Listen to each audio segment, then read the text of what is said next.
Hello everyone and welcome back. My name is Groceries and you're at Adventure Quencher. I've had a chance now to put on a few hundred miles with my new pack, and I'd like to go over this pack and do a full review of it.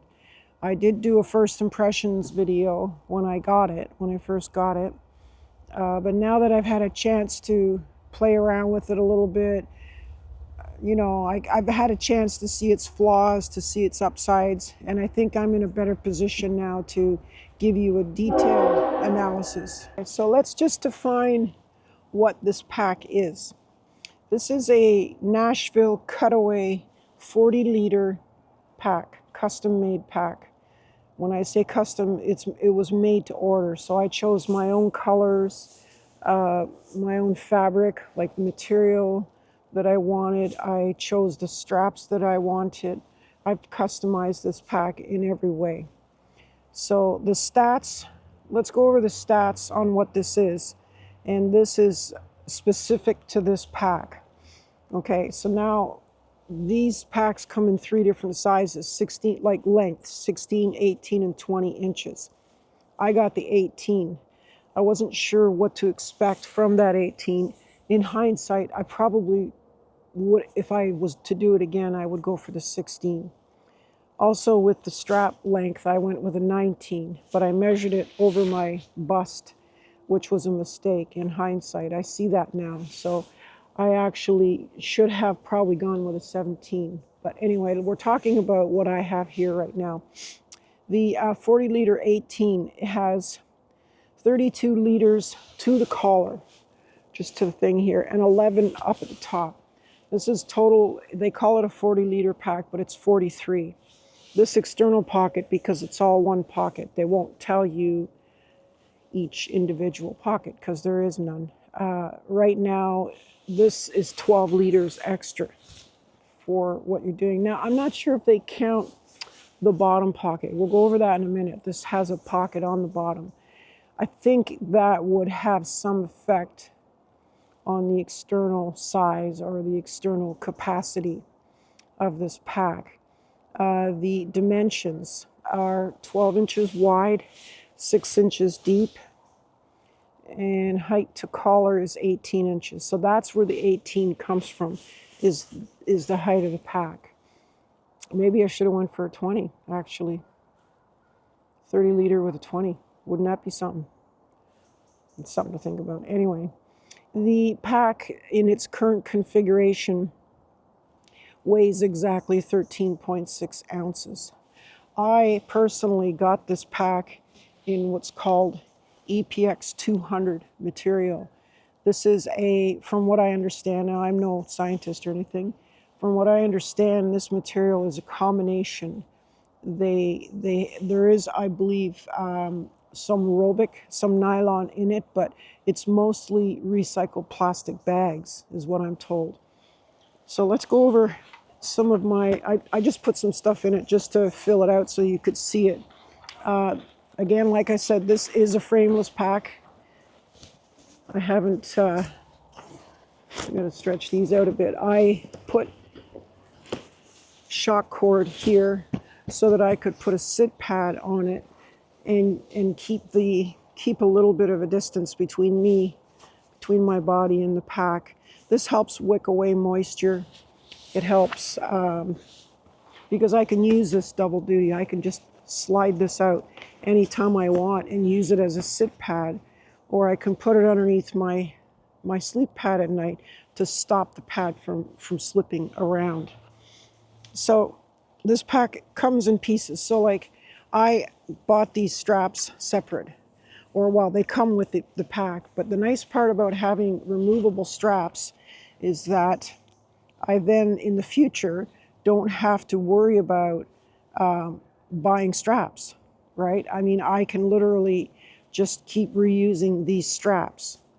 And that's kind of nice because I save money. And each time you go to buy a pack from them, they'll ask you in the wizard, like online, if you want straps and which straps you want. they generally put a value of about $115 on the straps. So this is important because you can take that amount off the total price of a pack in the future when you go to buy one. This is great. I think this is an absolutely amazing idea. It's great because if you're having a problem with the straps, you then can replace them for a fraction of the cost. So while we're on the straps, let's go over that. These straps have 6 pockets.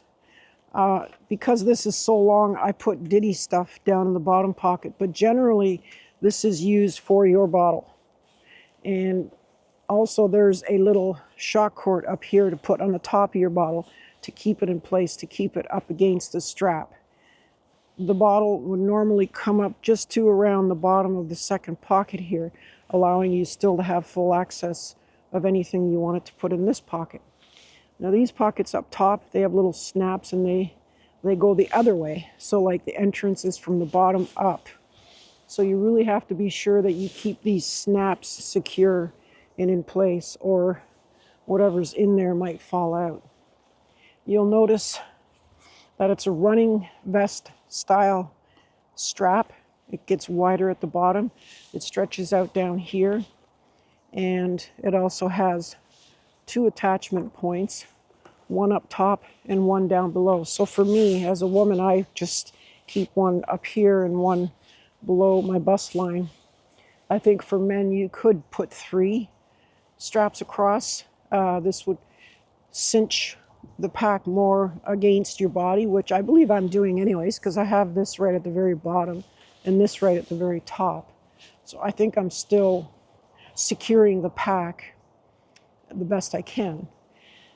But this is important because these loops here, this daisy chaining, very strong daisy chaining, is all the way up and down. You can really customize and dial in what you're trying to achieve here. Along with that daisy chaining is, and I think you can see this up here, is daisy chaining up along the top of the pack as well. There are the same type of loops going all the way across. There's 1, 2, 3, 4 on each side. So you can actually move it here to here. You could go over to the middle, but I doubt you'd want to. At this time, I have 5 loops, sorry. So you have 3 different spots that you can move this around in. This is really important for me. Historically, most of the packs I used were designed more for men. I have very thin shoulders, and I find the straps to go up onto the ball of my shoulder and rub right down to where right to the flesh. Sometimes no amount of Leuco tape helped, depending on the pack. These straps are so soft, I don't think they could rub away the skin. But even better than that, you can move these straps in. So I can move them in so that they're sitting exactly where I want them. I can also set the angle of the straps. So if I want them to come out more, say around my bust or whatever, that's what I'm doing. So you'll notice it's a little longer in the middle so that they angle a little more outward. I also ordered the accessory kit that includes a Y strap at the top. This is a roll top frameless pack. I got it in purple. Purple's, as you know, my favorite color. Another big feature of this pack that I think is unique to Nashville is that rather than having a front pocket here and 2 side pockets here, if I turn this way, you'll notice that there is no separation between these pockets. It's all one big pocket all the way around. What that is really good for, I find, at least anyway, is not only is it really easy to reach down to the pocket, but you can reach around as well. So the nice part about being able to reach back into and get a bottle easy if I need to, I can also reach right around into and come around to the back here and grab items that are over in the back, or sorry, the front. We call this the front. Also, I want to talk about the materials and the stitching. This here is this mesh. I don't know what it's made of. Honestly, I don't. But I can tell you that I usually by now I would have a hole or a tear in something that's softer. Even this material over on the side has no holes, no sign of wear. It's so heavy duty, so stretchy. The one drawback to this system, though, however, with this is that, because you got stretchy here and not stretchy here, there's more give on the sides. So oftentimes, like, you'll need this shock cord. There's a shock cord here to pull the actual pocket up so that it doesn't disfigure or drop down, droop down. Also, to that end, there's also an attachment system here that includes this pocket in the back, in the front, sorry, I keep saying back, it's a mistake. And so this complete system kind of makes sure that everything that's in this pocket is secure and it won't fall out. You really don't have to worry about that.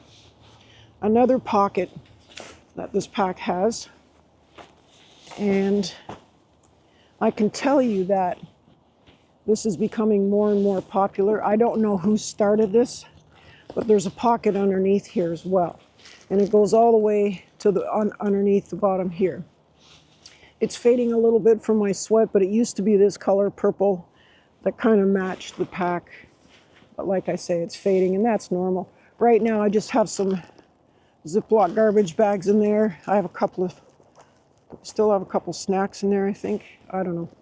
I'd have to check, but there's a few liters here that you can use. You could put your rain gear in there. You could put, I don't know, just about anything. It's a great little way. And the nice part about it is it's accessible from right here. You can just reach in behind and get it. Most packs that are using and doing this pouch at the bottom, you have to come in from the side, from one side only. Usually it's the right side. This one, it's nice because you can use either hand to reach back and access that pocket.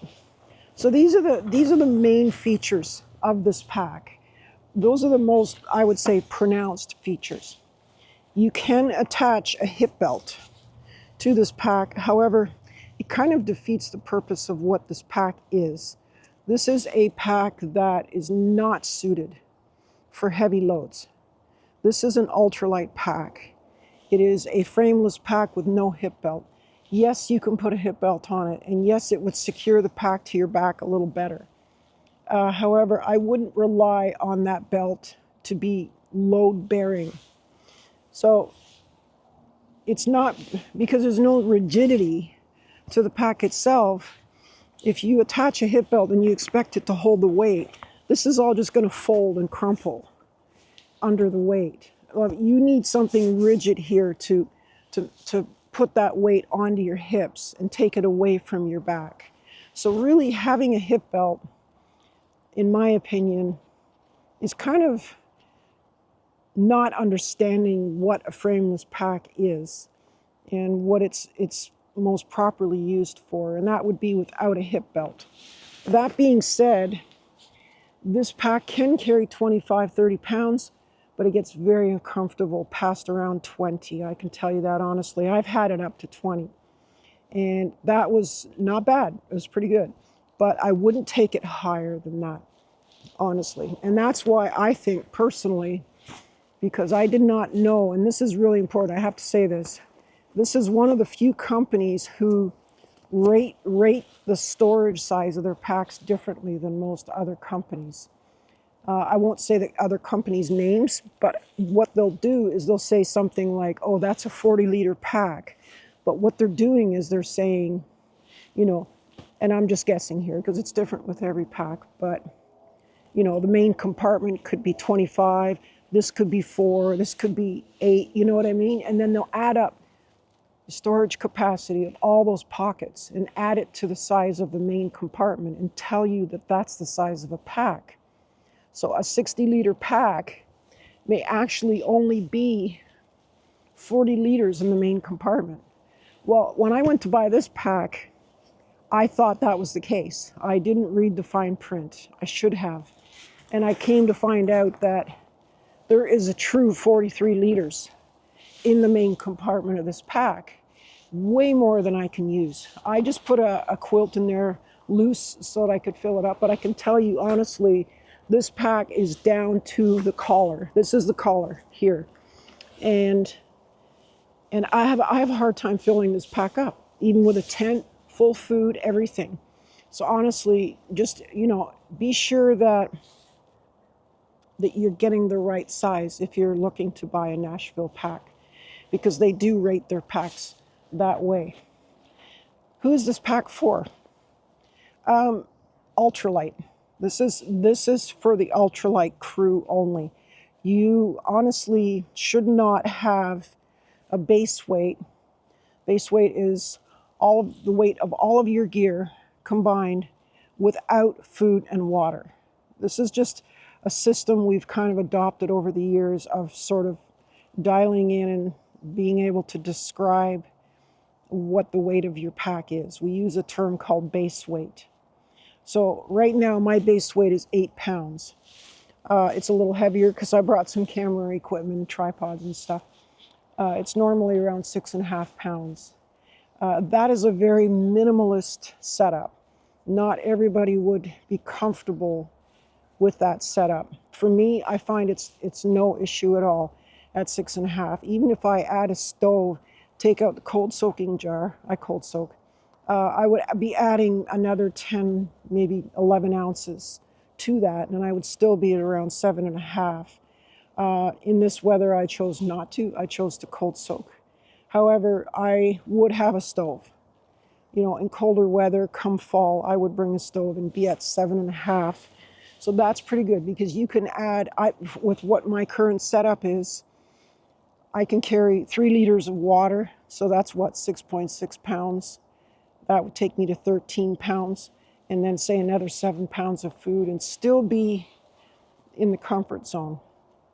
And of course, as I eat the food and drink the water, that weight fluctuates up and down. So, for me, a pack like this is doable. It's doable and it's comfortable, but it's not for everybody. So just be sure your gear is dialed in. I honestly have a saying, fit the pack for the gear, not the other way around.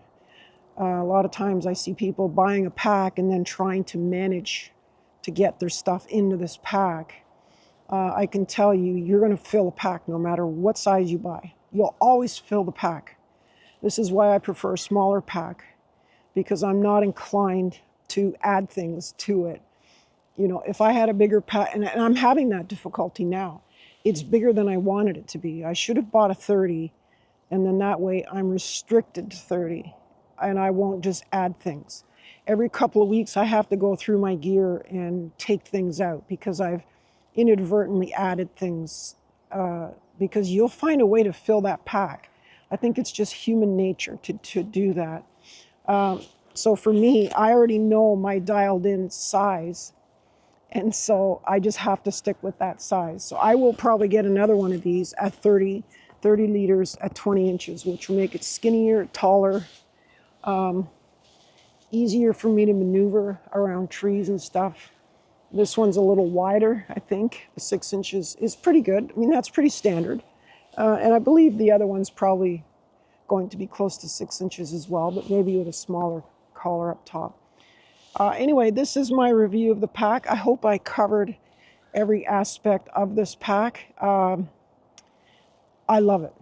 I love it. This pack is for the ultralight crowd, though. I have to insist on telling you that once again. This is not a pack that's going to carry 40 pounds. I mean, it may be able to do it, but honestly, you should try to stay under 10-pound base to utilize a pack such as this.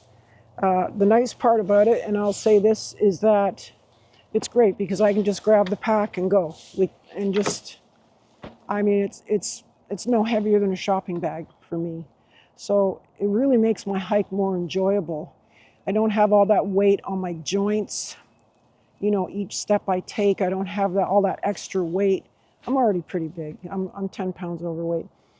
And that's probably the best place to lose your weight, to be quite honest with you. But that being said, I really enjoy the lighter pack for me personally. It's just less impact. It just makes my hike so much more enjoyable. And when you're out on a through hike, that's what it's about. It's about the hiking. It's not about the camping. When I'm and I'm still comfortable in camp, don't get me wrong, but when I'm not through hiking, then all of this goes out the window. I do not carry the same stuff. I carry way more. When I'm back home just doing a week-long trip or even a couple 100 miles, I'll bring some luxury items, and then in that situation, this pack would not be suitable. This pack is ultralight. It's a through hiker's pack, or somebody very minimal, very, very minimal. Anyway, I hope you found this useful. I hope it helped you. Tell them Groceries sent you. If you go see them, Grant is the guy I dealt with there. Wonderful guy, amazing guy. I'm going to be meeting him tomorrow here at Trail Days. I'm in Oregon right now, Cascade Locks. Anyway, Groceries out. Let's go get it.